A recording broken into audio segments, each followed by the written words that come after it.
तो second video और आज हम लोग चर्चा करेंगे सेकेंड वीडियो आपका पॉलिटिक्स क्लास 7 का चैप्टर 9।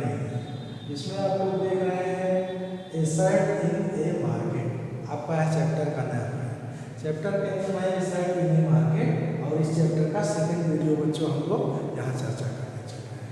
फर्स्ट वीडियो में आप लोग ने साइड के बारे में एक प्रारूप रूप ऐसा देखा था किस तरह से रिवर्स से शुरू होता है। सबसे पहले फार्मर तैयार करते हैं कॉटन, फिर वह कॉटन कोई ट्रेडर्स के पास से होके फिर वीवर्स के पास जाता है। वीवर्स बुनकर जो बुनकर का काम करता है और वीवर्स उस यार्न से क्या करता है, कपड़े तैयार करता है और उस कपड़े तैयार करके वह फिर मर्चेंट को देता है और मर्चेंट उस कपड़े को व्यवसायी को देता है, डीलर को देता है और फिर उसी तरह व्यवसायी उसको दूसरे इंडस्ट्री में फैक्ट्री में कपड़े को तैयार करके शर्ट के रूप में मार्केटिंग करने का कार्य करता है। आपने यह चीज़ें उस लेसन में देखा था। आपने इन इक्वलिटी के बारे में समझा था, इस तरह से बीच में जितनी कड़ियाँ हैं उसमें कैसे किसी को कम फायदा, किसी को ज़्यादा फायदा, किसी को बहुत ज़्यादा फायदा या स्थितियाँ कैसे थी। अब इस वीडियो में बच्चों हम लोग क्या देखेंगे, अब हम लोग इसमें देखेंगे एक शर्ट जो शुरू से लेके मार्केट में आपके पास आती है उसमें जो बहुत बड़ा नुकसान आपको देखने को मिल रहा था वीवर्स के बारे में। आपने क्या देखा था कि मर्चेंट यार्न वीवर को देते हैं और वीवर्स एक निश्चित रेट में लेने के लिए मजबूर है और फिर निश्चित रेट में तैयार कपड़े को मर्चेंट को देने के लिए मजबूर है। आपने ये देखा था। अब यहाँ पे थोड़ा अदर ठीक आपको हम दिखाते हैं। यहाँ इस तरह के क्या फंक्शन, क्या एक्टिविटीज़, क्या ऐसा संभव है कि उनकी उस मजबूरी का फ़ायदा न उठा पाए। क्या ऐसा कोई रास्ता है कि वीवर्स भी कोई दूसरा रास्ता तैयार कर सके? हाँ बच्चों, ऐसा रास्ता, ऐसा वे है, वह है वीवर्स कोऑपरेटिव। वीवर्स कोऑपरेटिव का मतलब यह है कि कुछ ज़्यादा वीवर्स मिलकर एक कोऑपरेटिव संगठन ग्रुप बनाए और उस ग्रुप को बनाने के बाद वो लोग खुद डायरेक्ट यार्न ट्रेडर से खरीदें और उसके बाद उस यार्न से वो आपस में डिस्ट्रीब्यूट करके सारे लोग जैसे चाहे वैसे अच्छा कपड़ा तैयार करें, उस कपड़े को अपने हिसाब से जैसे चाहे वैसे डायरेक्ट ट्रेडर्स को, व्यवसायी को बेचें। अब यहाँ उन लोगों को एक ज़बरदस्त अच्छा फायदा मिलेगा। जो फायदा बीच का उनका मर्चेंट का था वह बिल्कुल जीरो हो गया, मर्चेंट हट गया बीच से। उन लोगों को एक कोऑपरेटिव बनाना पड़ेगा।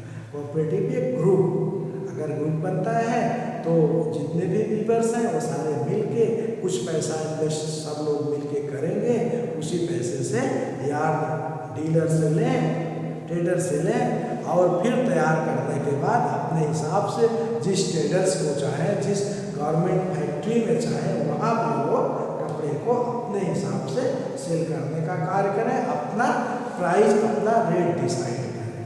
तो यहाँ बच्चों एक विकल्प है वीवर्स कोऑपरेटिव का, वीवर्स के लिए बुनकर के लिए। अगला पॉइंट हम लोग देखेंगे the garment exporting factory near Delhi. Garment exporting factory, garment exporting factory का मतलब यह हुआ बच्चों कि ऐसी फैक्ट्री जो मुख्य रूप से दिल्ली में है या बहुत सारे अन्य प्लेसों में भी है और उस फैक्ट्री का कार्य क्या होता है, वह कंप्लीट कपड़े को बुनकर से या व्यवसायी से या मर्चेंट से वह फैक्ट्री खरीदती है। शुद्ध कपड़े को खरीद के और उस फैक्ट्री में शर्ट तैयार करने का कार्य किया जाता है। एक अच्छे स्टैंडर्ड का, अच्छी वैरायटी का शर्ट तैयार किया जाएगा, कपड़ा तैयार किया जाएगा और वह रेडीमेड कपड़ा वहाँ से एक्सपोर्ट करने का कार्य वह फैक्ट्री करेगी। इस तरह का कोई फैक्ट्री जो गवर्नमेंट फैक्ट्री है, जो कपड़े को सिलने का कार्य करती है, वहाँ से सिला गया, कंपनी का अपना मार्का लगा, उनका अपना ट्रेड लगा, उनकी पहचान लगी, उनके नेम लगा, इस कंपनी का, इस वैरायटी का यह कपड़ा है, इस स्टैंडर्ड का यह कपड़ा है। उसके बाद वहाँ से मार्केटिंग करने का कार्य वो लोग देश में, विदेश में अपने ढंग से जैसे चाहेंगे उस रेट से वो लोग करेंगे। यह क्या होता है, यह गारमेंट फैक्ट्री का वर्क होता है। हमने पढ़ा garment exporting factory near Delhi. तो नियर दिल्ली, इसके अलावा अन्य प्लेसों पे भी बहुत सारी गवर्नमेंट एक्सपोर्टिंग फैक्ट्री हैं जो कपड़े को रेडीमेड कंप्लीट करने के बाद एक्सपोर्ट करने का कार्य करती हैं। वहाँ पे आवश्यकता अनुसार कुछ कपड़े वो भी एक्सपोर्ट हुआ करते हैं जो रेडीमेड कंप्लीट ना है। ऐसे कपड़े को भी एक्सपोर्ट करने का कार्य ऐसे प्लेसों से फॉरेन में या साधारण प्लेसों पे भी किया जाता है। वो कुछ उसमें अपनी पहचान लगा के वैरायटी चेंज करने का नाम देके रेट अपना डिसाइड कर देते हैं। तो बच्चों हम लोग इसके बाद देखेंगे the shirt in the United state. अब देखिए वही शर्ट जो उस दिल्ली की गवर्नमेंट इंडस्ट्री से, गवर्नमेंट फैक्ट्री से निकली, वह कहाँ पहुँच गई, यूनाइटेड स्टेट में। यूनाइटेड स्टेट में क्या होता है बच्चों, यूनाइटेड स्टेट में ये होता है कि United state that means a foreign country.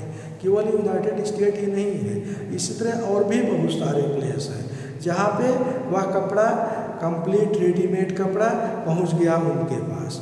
और वह यूनाइटेड स्टेट में पहुँचने के बाद वहाँ के लोग अपने अकॉर्डिंग उस पर रेट लगाएंगे और फिर अपने अकॉर्डिंग रेट लगा के उसको बेचने का कार्य करेंगे। वो क्या करेंगे, पहले तो वो जो कपड़ा लिए हैं वो कपड़ा लेने के पहले अपने सारे टर्म कंडीशन के साथ जो कपड़ा जो गारमेंट कंपनी इस तरह के कपड़े देंगे उसी को लेंगे, उसी रेडीमेड कपड़े को लेंगे। कौन, यूनाइटेड स्टेट और एनी अदर फॉरेन प्लेस। उनकी अपनी टर्म कंडीशन होगी कि हमें इस वैरायटी का कपड़ा चाहिए और इस तरह की बटनी होनी चाहिए, इस तरह का कार्य होना चाहिए, इस तरह की सिलाई होना चाहिए, इस स्टैंडर्ड का होना चाहिए।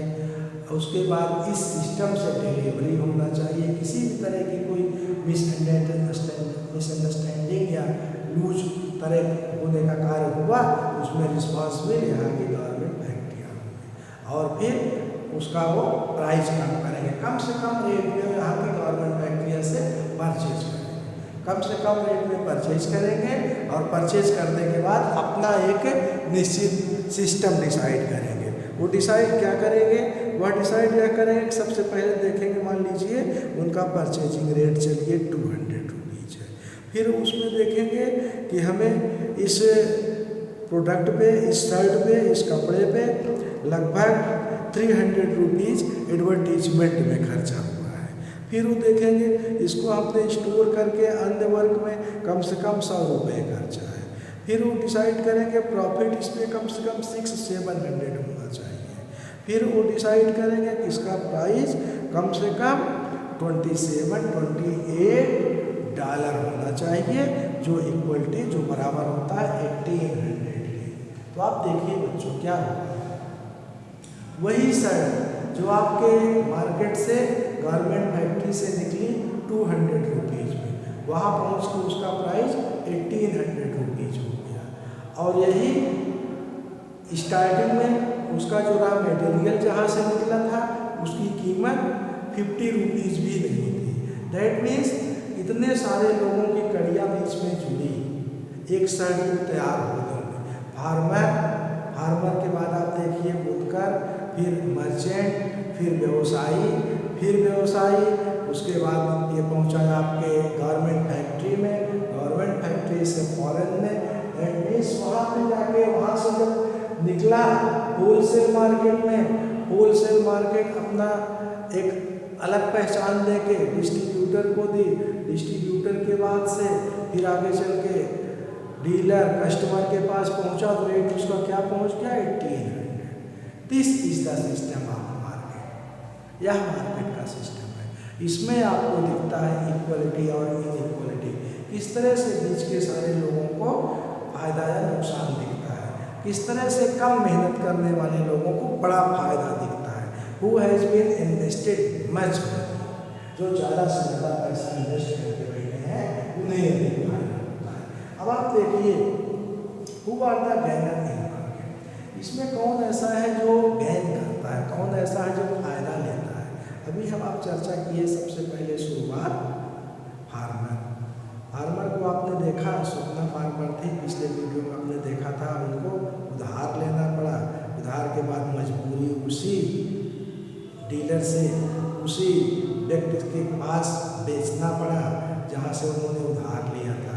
वह मर्चेंट, वह व्यवसायी उस रेट में जैसा चाहा वैसा रेट दिया, वो कंडीशन लगाया था कि आपको मुझको बेचना होगा। दैट मीन्स फायदा बिल्कुल कम हुआ उनको, क्योंकि खेती करते समय ही उनको लोन लेना पड़ा था। यह लोन एक बार लेने की बात नहीं है, एक किसान की बात नहीं है। इसी तरह मैक्सिमम किसानों के साथ ऐसा होता है, हर बार उनको ऐसे ही करना पड़ता है। फिर आपने देखा मर्चेंट की एक्टिविटीज़ क्या रही, उसने क्या कैसा बेनिफिट लिया। फिर आपने देखा डीलर के बाद आपने देखा गारमेंट फैक्ट्री को, गारमेंट फैक्ट्री के बाद आपने देखा United state foreign selling places को। तो किस तरह से इन इक्वलिटीज आपको दिख रही है, market and equalities means in equalities. क्या समानता है, क्या सारे लोगों को बराबर बेनिफिट मिल रहा है, क्या हर लोगों को एक इक्वल फायदा मिल रहा है? ऐसा बच्चों आपको देखने में व्यवसाय में नहीं मिलेगा। किसको मिल रहा है मैक्सिमम फायदा? Who has been invested much more money.